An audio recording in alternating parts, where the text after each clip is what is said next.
दर्शक बंधु dark mystery Odia YouTube channel को आपण मानक स्वागत। आज भिडियोटी हेउची गोटे खुनी खेल भिडियोर सेकेंड पार्ट। तो जो मैंने ये भिडियोर फास्ट पार्ट देखी ना ताहले भिडियो ऊपर आसुथिबा आई बटन रे क्लिक करी देखि परिबे। मोर रिक्वेस्ट फास्ट पार्ट देखि नियंतु, नहीं तो ए भिडियोटी जमारू बुझी परिबे नहीं। स्टोरी आरंभ करने पूर्व जो मैंने मो चैनल रे नुआ तो चैनल को सब्सक्राइब करी बेल आइकन को ऑल प्रेस कर दियंतु, जहा फल अपलोड होउथिबा वीडियो नोटिफिकेशन आपण सर्वप्रथमे पाई परिबे। एबे चलंतु स्टोरी आरंभ करिबा। वीडियोटी बहुत इंटरेस्टिंग वीडियो, शेष पर्यंत देखिबा पई अनुरोध। से दिन रातिर घटना परे नीरू कन्फर्म हो गला जे निश्चित भाव ता स्त्री को किए गुणीगारेडी करिछि। ता परदिन सकाळे ता स्त्री उठिला परे से ता स्त्री को डाकिला। ता स्त्रीर ना हेउछि सौम्या। नीरू कहला, सौम्या तम हाथ रे दागटा कौन? सौम्या कहला, दाग? को दाग? नीरू संगे संगे ता हाथ को आनी देखैला, कहला एई दाग केमती हैला? सौम्या देखिकी कहला, हाँ तो ये दाग केमती हैला मु जानिनी। नीरू आ किछि कहला नहीं, कारण से जानिथिला कौन हेछि। तापर नीरू फास्ट एड किट आनी सही जगार गोटे पट्टी पकईदेला। कहला चलो जीवा डॉक्टर को देखई गोटे टीटी इंजेक्शन नहीं आसवा। से दिन 10टा बेलू सिपुन आसी पहुँचला। सिपुन आसी देखला बेलू बाहर ताला पड़ी। से नीरू को फोन लगेला। नीरू फोन उठेला परे सिपुन कहला, अरे एबे कोठी घर कौन ताला पड़ी? तापर नीरू कहला, टिके 10 मिनिट अपेक्षा कर, मु जाई पहुँचुची। 15 मिनिट परे नीरू ता वाइफ आसी पहुँचले। सिपुन तांको देखिकी कहला, नीरू तू भाउज को छाड़ी दे, चल आमे से लोक पाखक जीवा। नीरू कहला, आ भितर बसी था, मु 5 मिनिट बाहरुची। तापरे 5 मिनिट परे 2 जण सेठू बाहरले।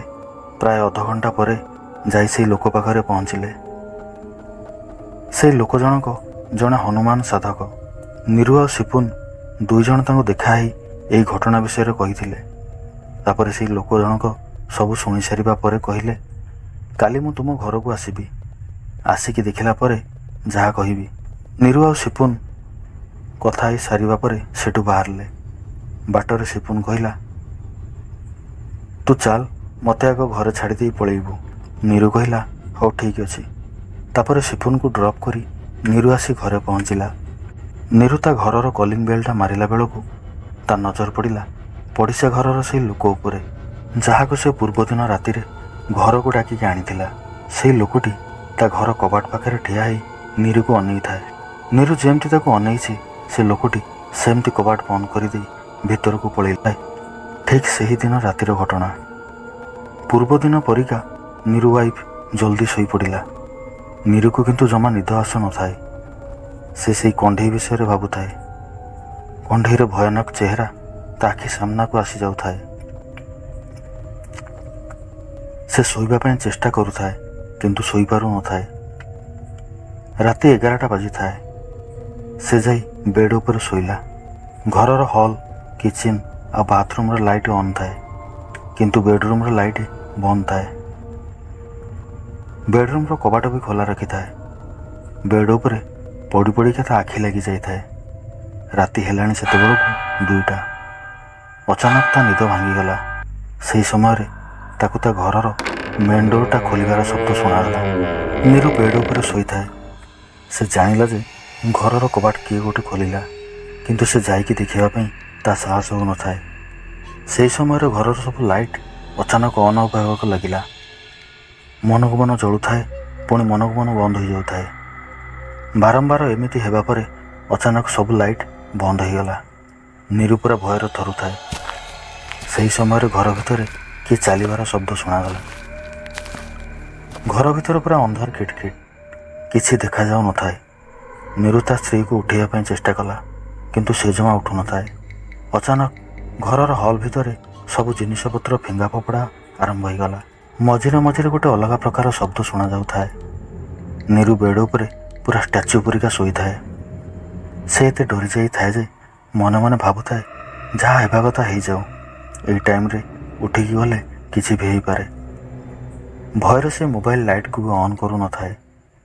ପ୍ରାୟ 10 ମିନିଟ୍ ହେବା ପରେ ସଡନ୍ ସବୁ କିଛି ବନ୍ଦ ହୋଇଗଲା। ତାପରେ ଲାଇଟ୍ ମନକୁ ମନ ପଳେଇ ଆସିଲା।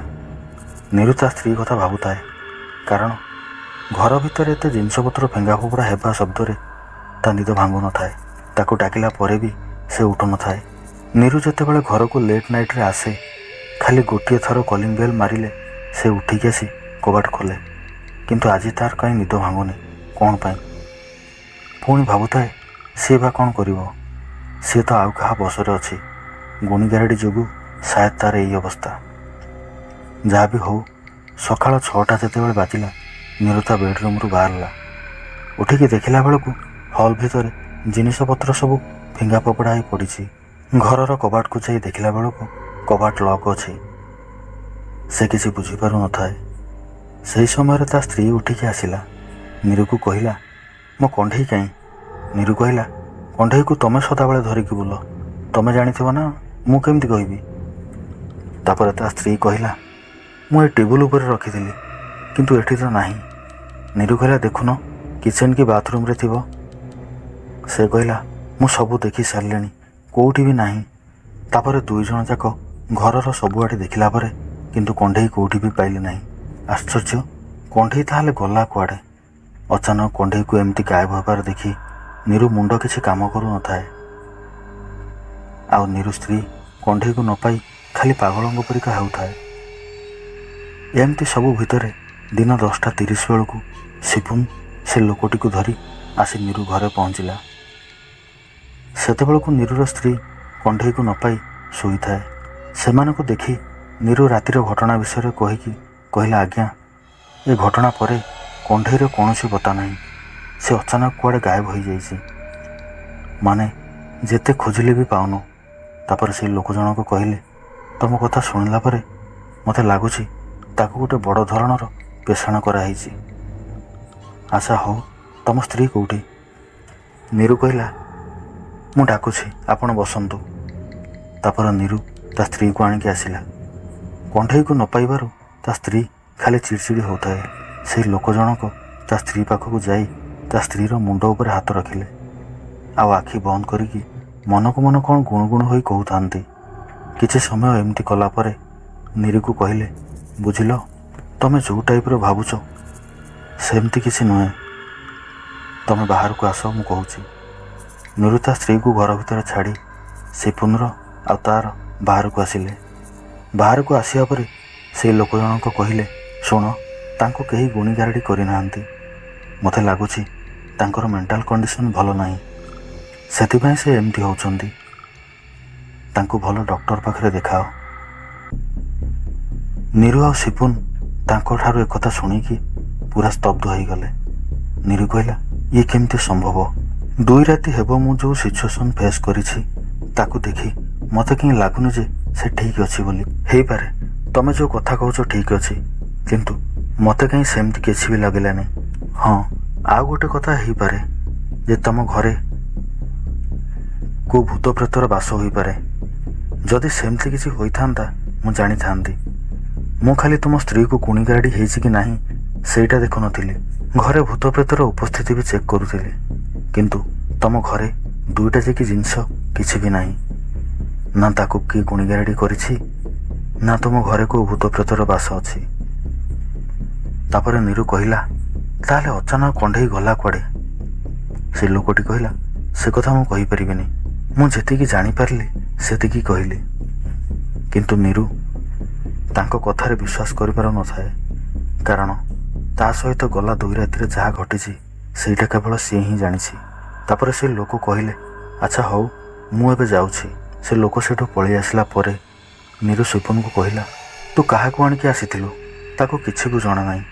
2 ରାତିରେ ମୋ ସହିତ ଯାହା ବି ଘଟିଛି ମୁଁ କେମିତି ତା କଥାରେ ଏକମତ ହେବି ଯେ କିଛି ହୋଇନି ବୋଲି? ହଁ, ମୁଁ ଯଦି ବା ବିଶ୍ୱାସ କରୁଛି ସୌମ୍ୟକୁ କେହି ଗୁଣି ଗାରେଡ଼ି କରିନାହାନ୍ତି, ତା ମେଣ୍ଟାଲ କଣ୍ଡିସନ୍ ଭଲ ନାହିଁ, କିନ୍ତୁ ମୋ ସହିତ ଯାହା ଘଟିଲା ସେଇଟା ତ ନ୍ୟାଚୁରାଲ ନଥିଲା। ତାପରେ ସିପୁନ କହିଲା, କେଜାଣି, ମୁଁ ବି କିଛି ବୁଝିପାରୁନି। ସବୁ କଥା ଶୁଣି ମୋ ମୁଣ୍ଡ କିଛି କାମ କରୁନି। ତା ଛଡ଼ା କଣ୍ଢେଇରେ ବି କୌଣସି ପତା ନାହିଁ।